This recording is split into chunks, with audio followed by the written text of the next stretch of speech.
ရောရှိချင်လေးမှာချင်လေးနဲ့ဒီ grade 8 English လို့ဆက်ပြီးတော့လေ့လာရအောင်နော်အဲ့တော့ချင်လေးတို့ကရှိပြီးတော့review 2ပြီးတော့ပြီနော်အဲ့ဒါကြောင့်မို့ open your textbook in Channel Base 62 today we're going to talk about project 2အဲ့တော့ project 2ပိုင်းလေးချင်လို့စပြီးတော့လေ့လာကြရအောင်နော်အဲ့တော့ project 2က number 1မှာworking groups ဒါလေးက project ဆိုတော့ဒါအဖွဲ့နဲ့လုပ်ရတာများလေနော်အဲ့တော့အဖွဲ့လိုက်လုပ်မယ် take the waste items အော်မှာ waste item တွေပေါ့ waste items ဆိုတော့သူကအမိုက်တွေပေါ့အဲ့လိုပဲပြောမှာပေါ့နော်မသုံးတော့တဲ့အမိုက်တွေ that you usually put in your kitchen bin အဲ့တော့ဒါတို့သမီးတို့ရဲ့အိမ်က kitchen bin ဆိုတော့မီးဖို့ကြောင့်အမိုက်ပုံးတွေကိုထည့်လေးရှိတဲ့အမိုက်တွေပေါ့နော် waste item တွေကို tick လုပ်မှာတိုင်နဲ့တိုင်ဘာတွေဖြစ်တယ်ဆိုတော့တူချင်မှတူမှာလေနော်အဲ့တော့ကိုကြိုက်တာကို tick လုပ်နော်အဲ့တော့ဘာလေးလဲဆိုတော့တစ်ချက်ပြောမယ်ကိုကြိုက်တာကို tick လုပ်နော်ဒါအဖြေကမရှိဘူးပေါ့နော်အဖြေကတူရမယ်လို့မရှိဘူးကိုကြိုက်တဲ့ဟာကိုပတ်ကို tick လုပ်ရမယ်နော်အဲ့တော့ပထမဆုံးက leftover rice သမင်းကြံဟင်းကြံနေပြစ်လားပြစ်တယ်ဆိုရင်ဒါကို tick လုပ်နော်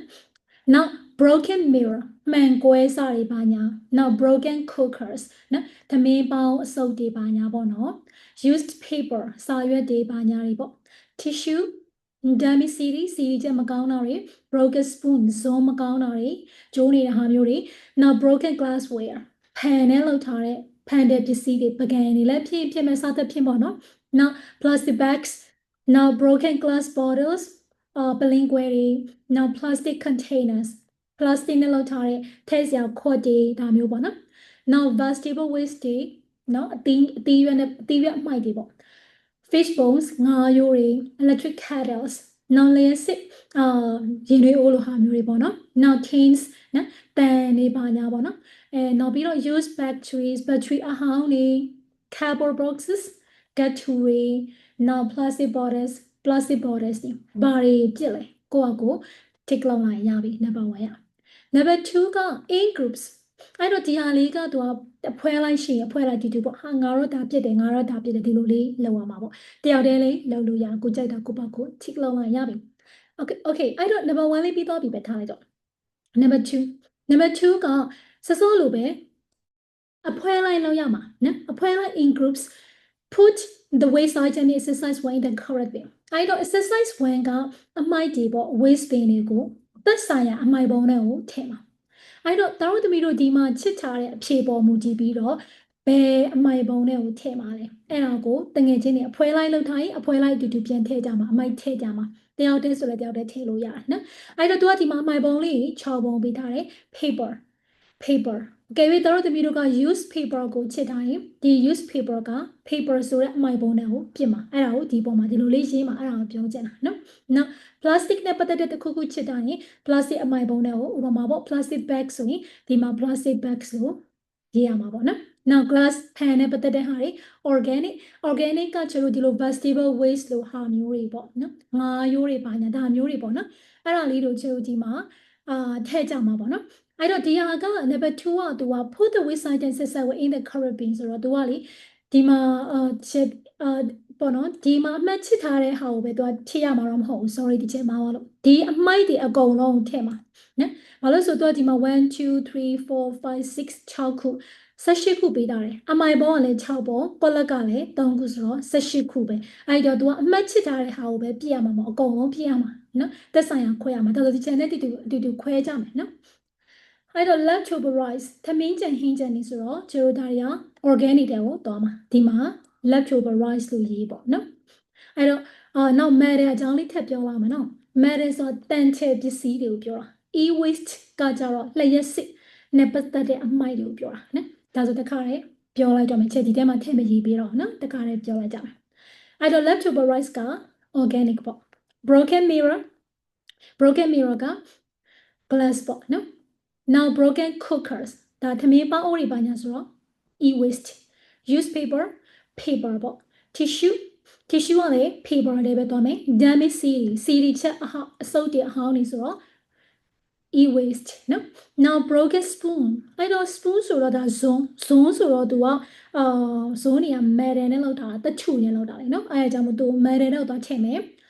အမိုက်ပုံး metal နဲ့တော့ထည့်မှာပေါ့နော် now broken glassware ဆိုတော့ glass တွေကိုပဲသွားထည့်မယ် plastic bags broken glass bottle အဲ့တော့ glass bottle ဆိုတော့ glass တဲ့ကိုပဲသွားထည့်မှာပေါ့ now plastic container ဆိုတော့ plastic တဲ့ကိုသွားထည့်မယ် now vegetable waste က organic fish bones ငါးရိုးလေ organic ပဲနော် organic တဲ့ကိုသွားမယ် electric kettles e-waste tins တန်ဆိုတော့သူက metal တဲ့ကိုသွားမှာပေါ့တချို့ပေါ့ now use battery ဆိုတော့ e-waste တဲ့ကိုသွားမယ်နော် e-waste တဲ့ကိုသွားထည့်မယ်နောက်ပြီးတော့ cardboard boxes get to တွေအဲ့တော့ get to တွေဆိုတော့ paper တဲ့ကိုသွားထည့်မယ် plastic bottles ဆိုတော့ plastic တဲ့ကိုထည့်မှာပေါ့အဲ့ဒါလေးကိုတငယ်ချင်းတွေတာနေပြီးထည့်လိုက်ရင် number 2လေးပြီးသွားမယ်နော် now number 3က discussing groups are 2 more items to each category in exercise 2တဲ့အဲ့တော့ exercise 2မှာဒါတို့သမီးတို့တာတူအားလည်းဖွင့်လိုက်လောက်ရမှာတယောက်တည်းလည်းလုပ်လို့ရတယ် add 2 more items နှစ်ခုလောက်ရေးပေးရမှာပေါ့တော့ 2 more ဆိုနှစ်ခုတက်ပို့ရေးလို့ရတယ်ဒါပေမဲ့နှစ်ခုလောက်ပဲရေးရင်လည်းရတယ်နော် to each category in exercise 2အဲ့တော့ exercise 2ကဒီမှာ paper မှာပေါ့ဥပမာကျတော့ use paper tissue cardboard boxes နောက်တဲ့ဘာ paper တွေရေးချင်သေးလဲဥပမာ A4 paper စသဖြင့်ဥပမာပြပြပါနော် paper နဲ့ပတ်သက်တဲ့ဟာနှစ်ခုလောက်ကို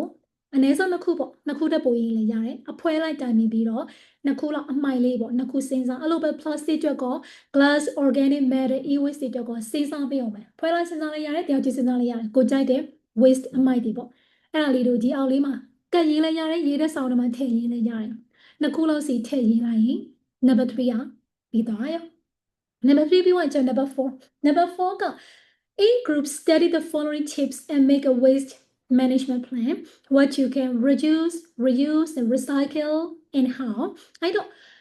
အဖွဲလိုက်ပဲပွားလဲလောက်ရမှာတယောက်ချင်းတစ်ချက်ပြီးတော့ကြည့်နေတဲ့တသားမီမီတွေတယောက်တည်းဆိုလဲတယောက်တည်းလုပ်လို့ရပါတယ်နော်အဲ့တော့အဖွဲလိုက်က study the following tips အောက်က tips ကိုတစ်ချက်လောက်လေ့လာပါတဲ့ and make a waste management plan အမိုက်ပြစ်မဲ့စနစ်ပေါ့အဲ့ဒီစနစ်ကိုချေရောလောက်ရမှာအဲ့တော့ဒီညမှာ waste management plan ကအရေးကြီးလားဆိုအရေးကြီးပါတယ်နော်အဲ့တော့ချေရောကအမိုက်ပုံးတပုံးလေးမှာပဲရှိသမျှ paper တွေရော plastic တွေရော organic တွေရောအဲ့လိုမျိုးပြစ်တာထက်ပေါ့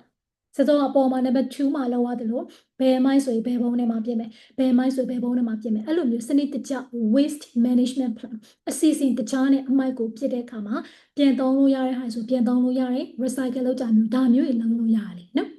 အဲ့တော့အခုချေတို့က waste management plan အဲ့လိုမျိုးပေါ့စနစ်တကျအမိုက်ပြစ်မဲ့ဟာကိုချေတို့ plan လေးလုပ်ကြမယ်အဲ့တော့ what you can reduce ဘာတွေကို reduce လုပ်လို့ရလဲဘာတွေကို reuse ပြန်လုပ်လို့ရလဲဘာတွေကို recycle ပြန်လုပ်လို့ရတယ်ဘယ်လိုလုပ်လို့ရတယ်ဆိုတော့အဖွဲလိုက်က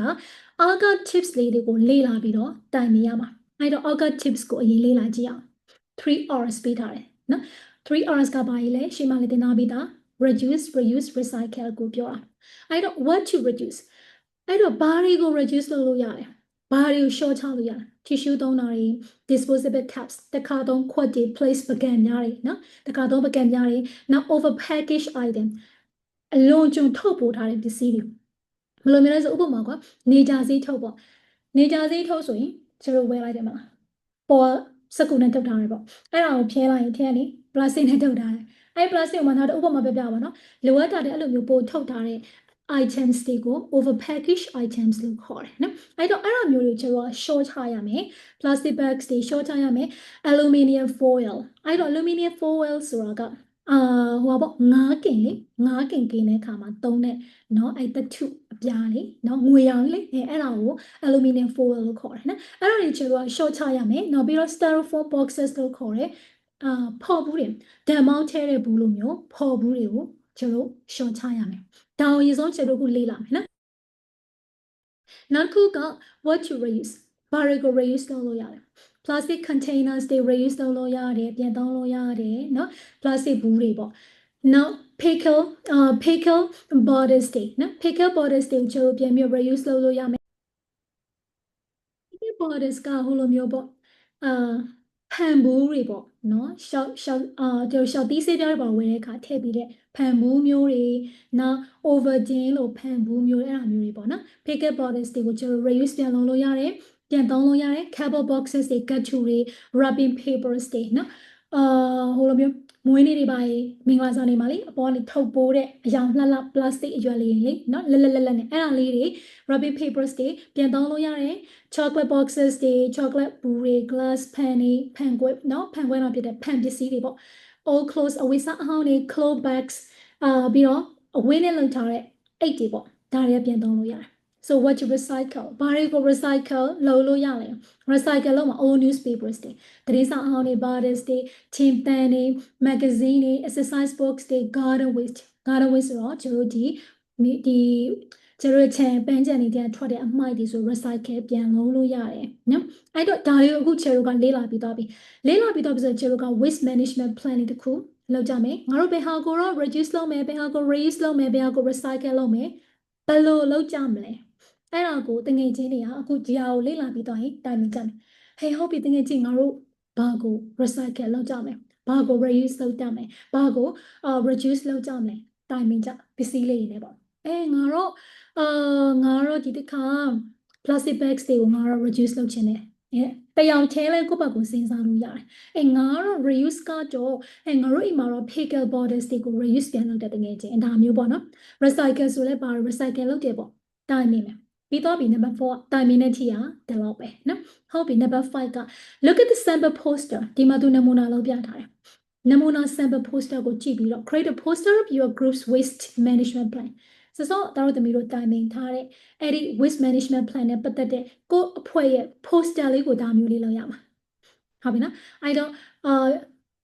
ပုံနေဘာညာဆွဲတာဘာညာကိုယ့်ဘက်ကိုလောက်ရမှာပေါ့နော်အဲ့တော့သူနမူနာလောက်ပြထားတယ်အောင်ကြည့်အောင်အဲ့တော့ our waste management plan တဲ့သူကဒီမှာနော်ဆိုတော့ကျွန်တော်ပြောတော့ဒါ pan ဘူးတွေနော် glass bottles တွေပါတယ်နောက်ဒီမှာဆိုရင် exercise books တွေအဲ့လိုဖြစ်မယ်နော် styrofoam boxes တွေသူဒီမှာပုံလေးနဲ့သူတို့လှုပ်ချင်တဲ့ပစ္စည်းလေးကိုပြီးနားမှာဆွဲအလယ်မှာဒီလိုမျိုးမြားလေးနဲ့ recycle reuse reduce ကိုပြောဒီလိုမျိုးလေးအဲ့ဟာမျိုးလေးလောက်ရမှာနော်ဒီဘက်ကပစ္စည်းတွေနေရာမှာဘယ်ပစ္စည်းတွေထည့်ကြမှာလဲဆိုတော့ကိုယ့်ဘက်ကိုကြိုက်တဲ့ပစ္စည်းကိုအဖွဲလိုက်တိုင်ပြီးတော့ဆွဲထည့်အယောင်လေးချက်နော်ကားချက်တွေနဲ့ပေါ့နော် poster ပုံစံမျိုးတွေလောက်အကုန်လုံးပြင်ဆင်ပြီးသွားပြီလုပ်ပြီးသွားပြီဆိုလို့ရှိရင် number 6 display your poster on the classroom course နေရာမှာကိုလောက်ထားတဲ့ဟာကိုကတ်လိုက်မယ်ပေါ့ဒါပုံမှန်အဖွဲလိုက်လုပ်ရင်ပေါ့နော်ပြီးသွားရင်7မှာ present your waste management plan to the class ပြီးအတန်းထဲမှာကိုယ့်ရဲ့ waste management plan ကိုပြန်တင်ပြEnglish လိုပဲဖြစ်ဖြစ်ပေါ့နော်ဘာတွေကိုတော့ဥပမာပေါ့နော်ဒီ plastic bottle ပဲထားပါတော့plastic bottle ကိုတော့ပြန်ပြီး recycle အနေနဲ့ဘာပန်းအိုးလေးလောက်ပါမယ်စသဖြင့်ပေါ့ဒီလိုမျိုးလေးပြန်ပြီး display လုပ်လိုက်မယ်လုပ်ပြီးတော့ပြီsorry present လုပ်လိုက်မယ်ဆိုရင်ပြီးတော့ရင် number 8က vote လုပ်ပြရမယ် vote for the best waste management plan ကိုလိုမျိုးပဲတခြားဖွဲ့ရလဲသူတို့လုပ်ထားတဲ့ waste management plan ရှိမှာပဲအဲ့ဒါကိုကိုလိုနေရာပေါ်မှာတက်ထားပြီးတော့အဲ့ဒါကို gallery walk ပုံစံပေါ့နော်တခြားကလေးတွေက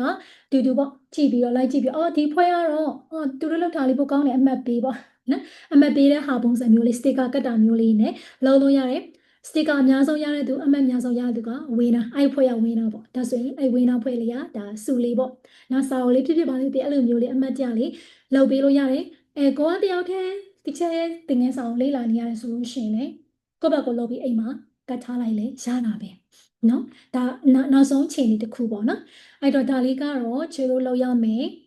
project 2လေးဖြစ်ပါတယ်နော်ဒါဆိုခုခြေလို့ project 2လေးလည်းအကုန်လုံးပြီးသွားပြီဆိုတော့ခြေကဒီဗီဒီယိုဒီမှာပဲဆက်ထားလိုက်မယ်နောက်ဗီဒီယိုကျမှပြန်တွေ့ပါမယ် see you in the next video have a nice day bye bye